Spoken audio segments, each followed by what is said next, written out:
Thank you very much everyone for turning up today. Just to check sound levels, can you hear me clearly okay at the back as well? Yeah, cool. Any problems, just give me a shout. Okay, so as I say, today I'm talking about drowning in data as the topic is kind of on the slide there. Now, as I say, I left this building 20 years ago as a graduate actually, so it's a great honour to be back here actually speaking in this building. Particularly as this is used predominantly for a lot of the data handling as we start to move forward. And in that sort of 20-year time period, there's been massive changes, particularly in the volumes of data, as you're no doubt aware. Particularly also looking at the rise of the attack surface, primarily driven by the amount of smartphones we all walk about with these days, to the point where the 4.3 billion IPv4 addresses is not enough to handle it all. But before looking at the kind of macro, let's more focus on the micro. What can we do now looking at the changes over the last couple of years? But first off, I want to introduce myself. My name is Nicio Ginestri. I'm a senior engineer at Crowdstrike. I look after all things in the government and public sector here in Scotland and Northern Ireland. Now, my background has primarily been telecoms and IT before moving towards the security side of things maybe over the last 8 years. And the previous to Crowdstrike, I worked primarily selling managed SOC and SIEM services before moving into looking at the full security suite. So today I'm going to talk a little bit on the background, covering off some of the threat landscape, how things have changed, particularly how that's affected the rises in data, some of the common challenges to do with handling and operating and getting the benefit from it. A little touch on some of the NCSE guidance, make sure we're performing the best practices, and then looking at the goals of how we can increase the security posture, looking at it from a SOC perspective and increasing the efficiency there, and then exploring some of the different ways, some questions to ask ourselves towards the end. So, before we turn on the fire hose and just explode ourselves with a lot of data, there's often that same question we always ask, particularly within a SOC environment. What is useful data? What is useless data? And it's important that this is assessed, but also reassessed on a continuous basis, because that will change over time. So talking about useful data. Looking at here, we've got a small snapshot. We can see what the data is. There's the ball, there's the hole. But is that giving us the full picture?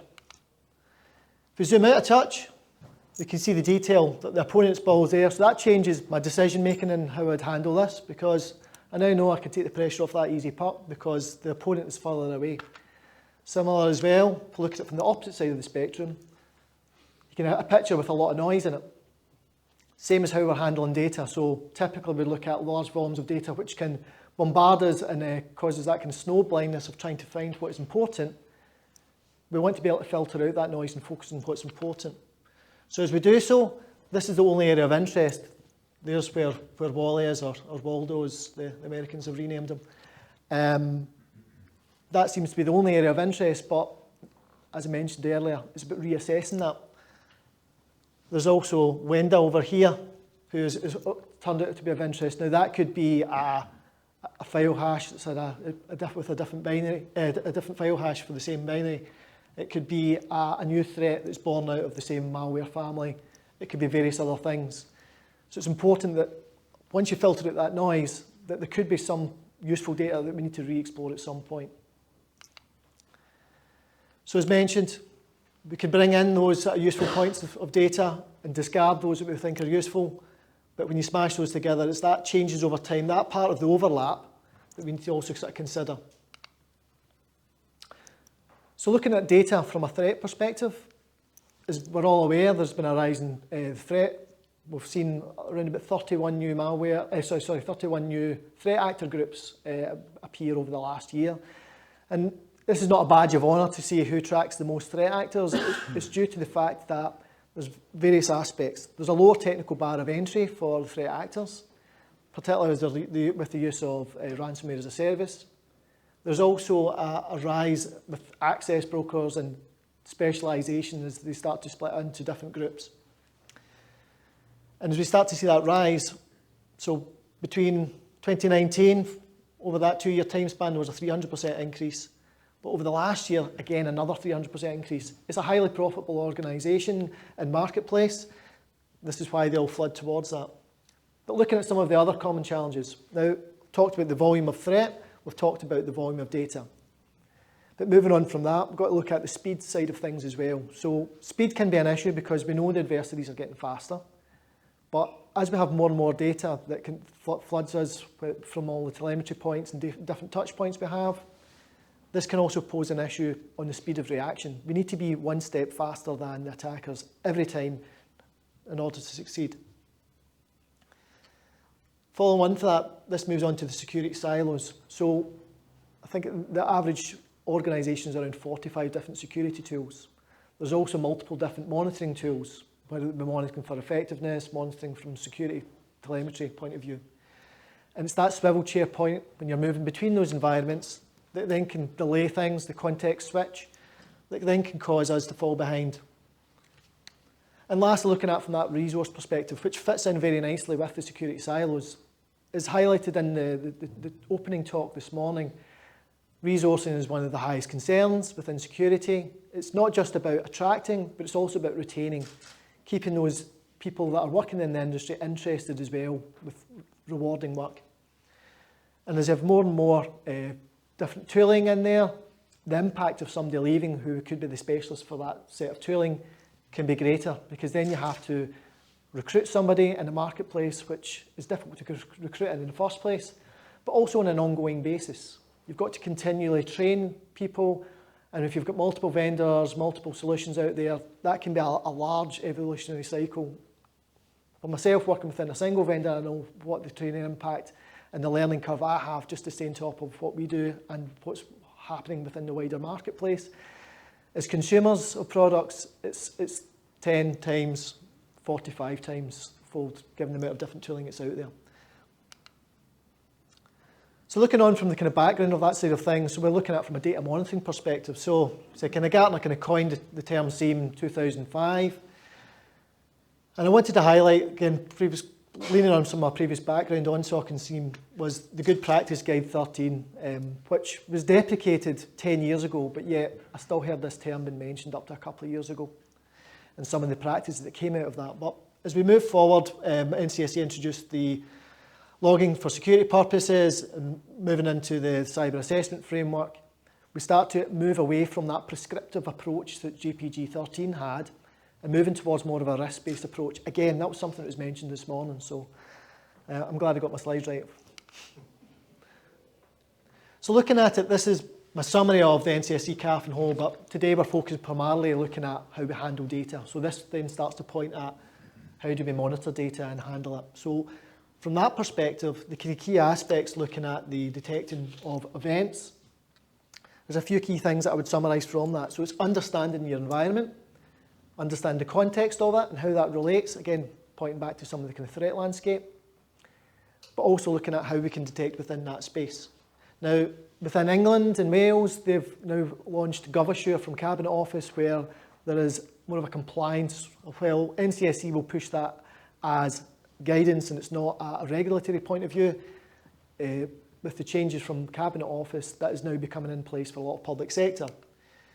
Here in Scotland, we take a bit more of a pragmatic approach in building that up. So we have a risk profile where we'll look at, depending on whether the size of the organisation, where your risk profile sits, it will give a bit of a guidance on where do we go on this sort of pyramid. So if I'm kind of at mid-level, do I need to make sure I'm falling in with cyber essentials?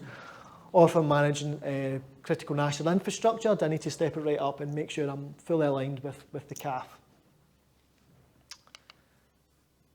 Continuing on that sort of security posture, so it's how can we move forward? So it's moving from that sort of traditional approach where we're looking at handling AV to stop the known bads, moving forward to reactive, to proactive, to that full and complete protection. Now, not everyone is fully on the far side of this journey. We're at different stages, and it could be different priorities as well. So we need to also consider where we are with our own risk profile, our budgets, and where we want to be from that cyber security posture point of view. So as we step through that, some of the kind of key aspects what we'll bring in as we start to move into proactive protection is considering the things like how can we automate, how can we then start to bring in threat hunting into the equation rather than the purely reactive side of things.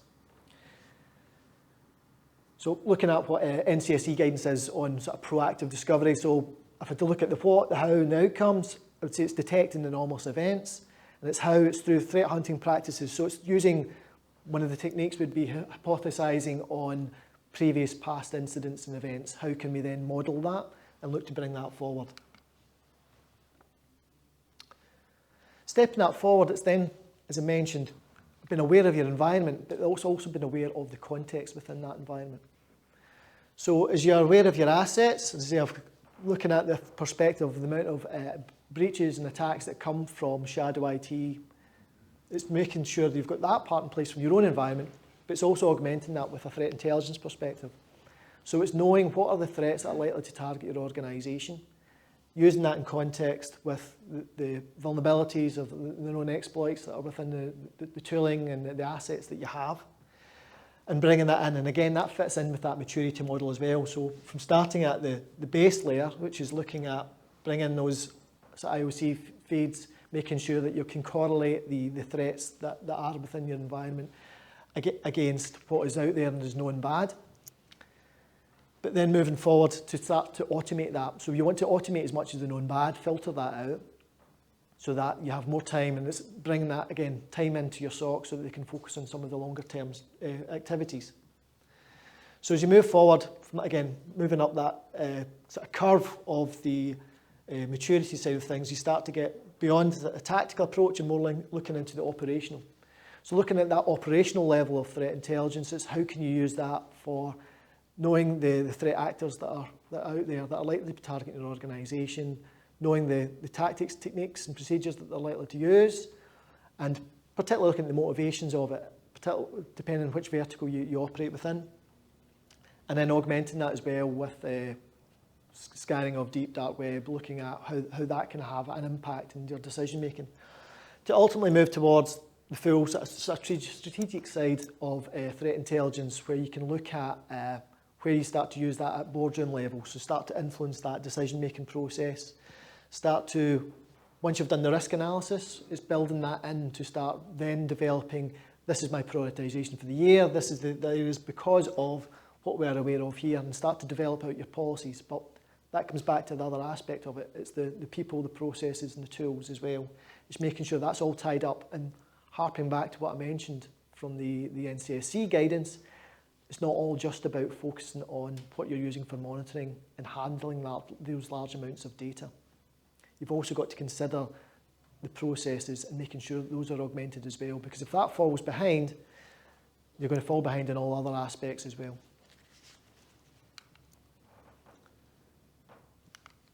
So moving on, looking at it more from an efficiency point of view. So we touched on the posture management, looking at it from efficiency. So from here, we're looking at sort of addressing the resource issues, the volume of data, the volume of attacks, also the speed of response.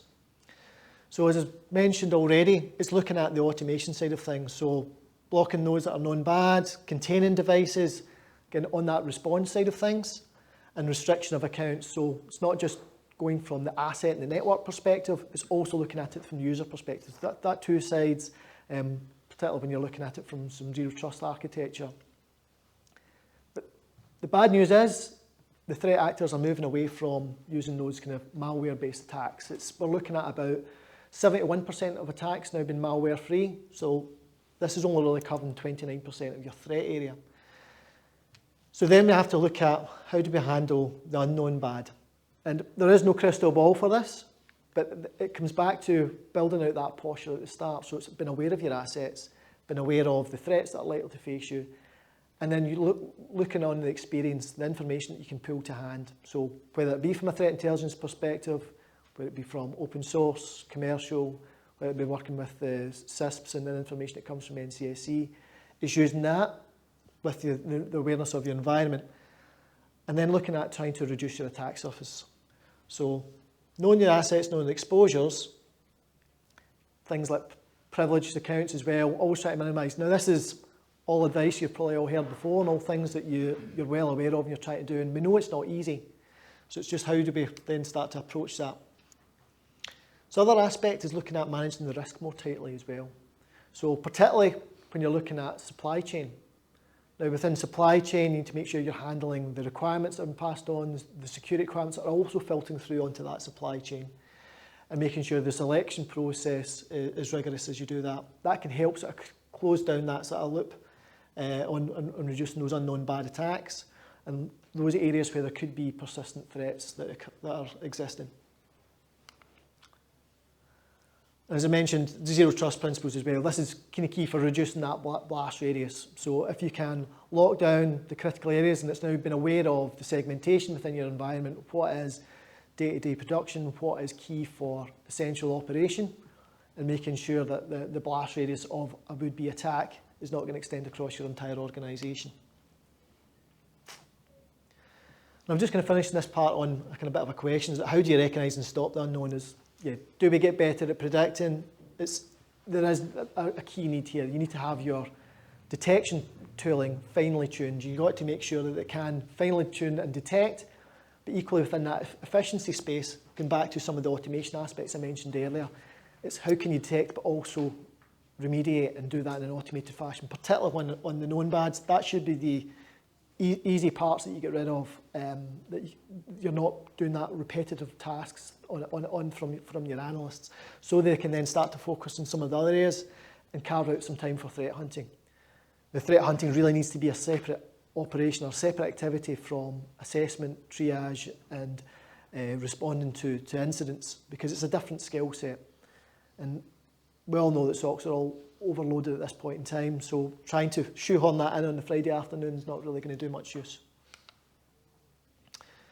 So, I've talked a little bit about the volume of data and how the snow blindness aspect of it, and we've looked at and we're all aware of some of the practices if we would look at maybe parsing out some of the information, filtering out some of the noise. But if we were in a situation where we didn't have that financial barrier, if we didn't have that operational barrier where it becomes really slow to search through all that log information, would we just try and still log everything then? Well, yes, in a way. If we can restore as much as possible, it's not going to impact the ability to search through it. It's not going to impact the analysts who have to go through that. They can run those intelligent searches, and it's not going to have that high ingest cost. The ideal way would be if we could log everything, because then we could then digest it and revisit it, particularly if you're looking at supply chain level attacks like solar winds, etc. in the past, where you're having to delve back into 6 months, 12 months of previous data. It's looking at those long persistent threats and exploits that are maybe sitting within your environment and trawling through that forensic data. You can't do that if you've parsed that at the seam level and it's all been discarded. You then have a harder job in the recovery process. So it's important, if you're going to do that approach, that it needs to be working with a platform where, one, it's not going to have that high cost for the ingest, but also there's a capability of rapid search where you can run multiple simultaneous analysis on that data, and that will provide you with also, not just from a security perspective, but the capability to use that data for other analytics. And you can then start to conflate some of the needs from across the other departments. If you're looking at your SecOps, your DevOps and your IT Ops, they could all be running on their own separate data lakes and storing of information. If we could bring some of that together, reduce the overall cost for storing data. But as we start to see some of the use cases overlap as well, we can start to see how that data can be used. And the other aspect of it, we can also look at the roles and responsibilities, again, looking back at how you handle the organisation in terms of your team. If there's one sort of data source where you're pulling all that log information together in storage, then you don't have that problem of who is responsible for this data, who is accountable for it, and making sure that it's maintained and updated. So I could touch a little bit on SIEM. Talked a little bit about the automation side of things, so probably no surprise. We're looking at sometimes that comparison's been drawn up. Is XDR going to be the route forward? Is that going to replace it all? Well, it kind of really differs depending on where the organisation sits. There's always going to be a need for storing logs. You can't have XDR on its own to replace SIEM. you'll need to have some form of log storage side by side with that. And primarily a lot of the use cases that are done within a SIEM can be done with an XDR type environment. But to look at some of the kind of the positives and negatives between the two, so key benefit of working within a SIEM, it is really flexible. If you've got the time and capacity to configure that, it can be really powerful when you can integrate with many different data sets and you can use it to your own advantage. But the downside of that, it takes a long time to set up. You could be looking at, on average, about 6 months from the setup of a new SIEM solution, but there is also that continuous evolution. You've got to make sure that you are revisiting that data. Is that still useful? Are you revisiting the threats as well? Have the threats changed? Has your environment changed? And correlating those two things together. And if you're not updating it, then you're falling behind. Your security posture is actually decreasing rather than increasing. Another side of SIEM is looking at the storage that's generally charged on ingest, whether it be on events per second or whether it be on gigabytes, terabytes. It can be quite expensive, hence why there is that reason of, do we parse off what we think is useless? But again, feeding back to what I mentioned, that landscape can change. And it can also cause that little bit of that reduced visibility due to those logs being parsed out. On the XDR side of things, there is that rapid deployment. This can be pushed out within a couple of weeks. Given that these are primarily been built from a SaaS-based model, there is a lot of API connections, so there is an ecosystem. So make sure you're aware of the kind of open and the kind of closed variants of XDR. Is it purely an XDR within a single vendor environment where you can experience the issues of lock-in? Or is it within an environment where they'll bring in the telemetry and the alerts from the other vendors that are leading in their areas, whether it be from, if it's not from an endpoint perspective, who are the specialists within email, who are the specialists within kind of cloud access security brokers, who are the experts within the firewall departments. So there's that reduced effort to maintain because that is generally handled with the vendor at the XDR level. They are tuning and adapting the detections within that rather than relying on the tuning that's maybe came from the initial setup of the SIEM or is required on that ongoing basis. So if I kind of draw a sort of parallel, I would compare it quite similarly to things like a cloud SaaS versus cloud PaaS, where the platforms as a service, where who's got the ownership of the data and the applications. You've kind of got that similarity here. Within the SIEM, you're responsible for configuring all those alerts. Within XDR, you're not responsible for that. That's tuned for you. So there's the pros and cons that you can look from that from a control perspective, but depending on the size of the organisation, depending on how many staff you have in your security department, that can be a lot faster route to delivering those outcomes that you're trying to achieve, and it can also be a better way of staying at the forefront of that security posture. But one aspect I'm just going to mention at the bottom here, so similar, if you outsource your SOC and have that managed, you need to make sure similarly with the XDR environment, if you're passing off the responsibility for the detections to sit with that vendor, you need to make sure that's a vendor that you're working with that you trust as well. Just bringing in SOAR. So SOAR was seen as the kind of panacea, augmenting onto SIEM, where that could seen as the bridge to XDR. I don't see it as that place because most XDR solutions already are natively built in with SOAR capability. It's in the title itself, there's the response at that point there, so there is already that level of automation. It's not just about pushing out tickets, which then need to be triaged and assessed. You need to make sure that the aspects that can be done in an automated fashion, where you can contain a device, where you can then sort of push out any policy changes, lock out users, as much automation as possible. So just picking out some of the kind of top 5 SIEM use cases that can be done through that kind of XDR log management side of things. So looking at it from a threat hunting perspective, again, as mentioned, we look to try and separate that out as a separate function. Looking at it from the incident response and forensics, it's looking at how we can do that in a cost-effective manner. So again, with a cheaper log storage solution, that can be a far better way of reducing the cost on that side of things. And from a log management perspective, it's looking at the more kind of interconnectedness of the sort of systems and data. It doesn't make sense for having that SecOps, DevOps, IT Ops all in separate pots. If you can bring that together, reduce some of those costs for the different storage elements, but also looking at how you can better use those queries and run those side by side. So when it comes to that kind of real-time security monitoring visualization, one of the kind of the limits that we've been seen in the past through use of some seams is when you go to run a complicated search over a long period of time, you can be waiting 20 minutes, 30 minutes, an hour for that data to return. We need to have that information at hand. So the threat actors can go from that initial access point to the lateral movement within 79 minutes. So how quick are you to recognise when those sophisticated attacks, again, given that I mentioned there is that rise and living off the land techniques and using the tooling that's built in, it makes it harder to identify. So we need to make sure we're not bogged down and waiting for the results of these searches coming back. So in summary, so we need to look for that improvement in security posture. So there's kind of a few kind of key aspects in terms of how I kind of see that. So I've mentioned on the kind of wider visibility, looking at your own estate and looking at how you correlate against a sort of threat profile. And again, it comes back to that risk profile as well. So where do you sit within that? Your current desire of your security posture. And then correlate that in with the people, the process and tools that are involved. Make sure that's all part of the process as you evolve that forward. It's then looking at how can you improve that efficiency. I've mentioned it a few times. It's automate it. And it's not just for the aspect of also increasing efficiency.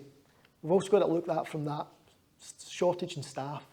We've got to look at how do we keep our staff interested. If they're doing those repetitive, mundane tasks on a day-to-day basis, there's plenty of other SOCs that they can move to. There's plenty of other organisations they can move to. We've got to make sure that our staff are well looked after and they're working on things that are rewarding, interesting, and is going to keep them motivated to stay and fight the good fight for your organisation. So automate the unknown, the known bad, and then save the humans for the important decision-making and threat hunting processes. And looking at that from the accurate perspective as well. So we want to have better detections and a lower false positives. That's kind of a given. But it's making sure you're working with that in terms of what you've set up in your detection rules, making sure that those are accurate, making sure that they stay accurate on an ongoing basis. So to kind of round off on some of my points I've kind of put all across today is just to consider some new approaches. Some of the existing ways will remain and will be very much useful, but sometimes we can be that little bit slower to adopt. As I mentioned earlier, I was still hearing mentions of GPG 13 from a logging perspective, which is now 10 years deprecated. I'm hoping that's not going to be the same case with moving towards some of the other methodologies and looking at XDR, but I would say that it's probably going to be driven by the fact that we can't wait that long. The attackers are moving faster. We need to make sure we're faster to respond. It's that threat's position and the speed of attacks that's really going to push us into making those decisions to move to that place that a little bit further forward. So the other two last things I was going to mention on is just focusing on that point where you assess risk and prioritise, and that was mentioned again in the opening session today. It's how often are those revisited. That's me from that there, so thanks so much for bearing with me from that today. Just before we're going to finish up, I just want to offer out the mic because anyone's got any questions. 2 seconds, we'll get the microphone up. Yeah. Although it does make you louder, it's been recorded. Aye, thanks, that was really interesting. Just to pick up on the point there about alternatives to SIEM, could you maybe go over a couple of them? So this is when I'm drawing an analogy of XDR plus a log storage space. So a lot of the kind of top use cases of SIEM is to bring in all information together, bring it in from different sources, correlate that against threat intelligence, and then spit out a detection when there's something bad spotted. Now, there's kind of another kind of key aspect of it is going to be on the compliance side, which I never actually remembered to cover off today. So looking at it from a compliance perspective, SIEM very much is there because there needs to be a log storage. So XDR can't replace SIEM on its own. It needs to have a log store alongside of it. But the other kind of key aspect when I was talking about on the retention and the looking at trying to log everything, there's one thing I forgot to mention. It's also looking at the perspective of safe handling of data. So it's making sure that if you are going to store all that data, that it's held out of band from the actual tooling and environment where your production data is, so that you don't have that position where a threat actor can then go in and clear their tracks by getting rid of the logs. But similarly as well, it's looking at it from a perspective of how long does that need to be retained for? Is it encrypted when it's retained? And what is the destruction process of it as well? So it's making sure when it's time to get rid of that, that it's not just lying around for threats to find. Is that? Yeah, no, it's good.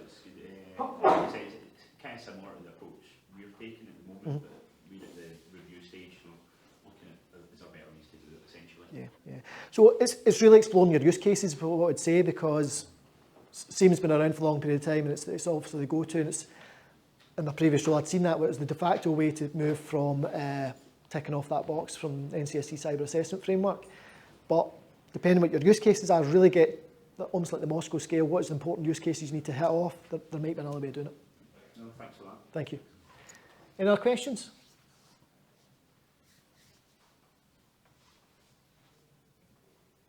Everyone getting hungry for lunch? Sure, there must be one more question. I definitely didn't cover off everything in there that I meant to say. You mentioned obviously GPG. Yeah. You mentioned GPG 13 has obviously been deprecated for a long time. I suppose in terms of the cyber assessment framework, are there alternative frameworks that could potentially be utilised? I know obviously cyber control space, NIST, Yeah, ISO. For sure. I mean, within military space, they're still very much aligned to NIST and MOD.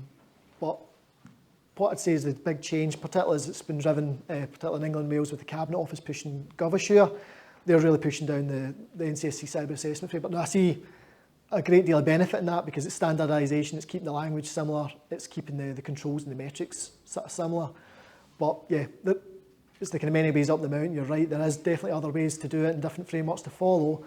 But if you're working within a critical national infrastructure type where you need to comply with NIST, for example, then it definitely marries up better using the cyber assessment framework. But yeah, you're spot on right, and I think due to the longevity of where NIST has been, and it's probably been adopted a lot more because it was around longer.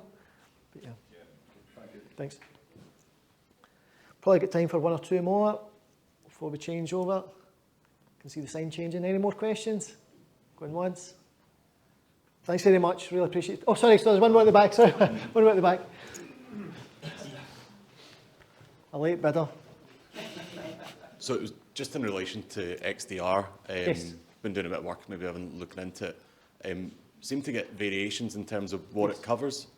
So where do you see it covering? Is it endpoint, network appliance, cloud? You'd mentioned you've got all the APIs. To what extent do you see XDR covering everything? Because just now we've got SIEM. It covers our network platform, but when we've been speaking to vendors, they seem to be the network side of things, and OT, which we've got a lot of, doesn't fall into that remit. So where do you see XDR as? Yeah, good question. The biggest problem with XDR is there's different definitions of XDR. That's what's delayed the adoption. So where we were maybe a year or two ago when I was talking about it InfoSec then, to talking about it now. And we're not really at the other end of that, to be perfectly honest. So depending if you're speaking to Gartner or Forrester Wave, they'll have a slight variation of it. And it's looking at the kind of open or the closed sort of approach as well. So there can be the XDR where it's locked in with one vendor. So I'll give the three variants. So the kind of XDR via one vendor where it's all telemetry from the different tools within that single vendor. There's the open version of XDR, which is the one I'm going to talk about most because that's the one that I align to, which is bringing in what you can from the vendors that you've got, but also bringing in the specialisms from the other vendors and different special security tooling. Because at the end of the day, we're not starting from a blank canvas here. We're starting from building up our security from the existing tooling and then moving beyond that. The third option is the kind of definition that SIEM vendors are kind of pushing, which is it's still SIEM, but it's then bringing in SOAR capability to do a little bit more automation. Again, I will admit, working with Crowdstrike, I'm probably slightly biased because I'm approaching this from the EDR perspective, but the real reason is the automation piece is built in more natively within EDR or network detection response NDR. That's always been a thing that's been in place, whereas traditionally from the SIEM perspective, it was here's the detection, pass it on to the department to respond, and triage and remediate. So my kind of view is, just as I mentioned, I think we've got to look at the landscape of where your current security tooling is, where you want it to get to, but you've already made some investments. So how can you utilise and leverage the best investment you've made in those toolings until the point they can be phased out?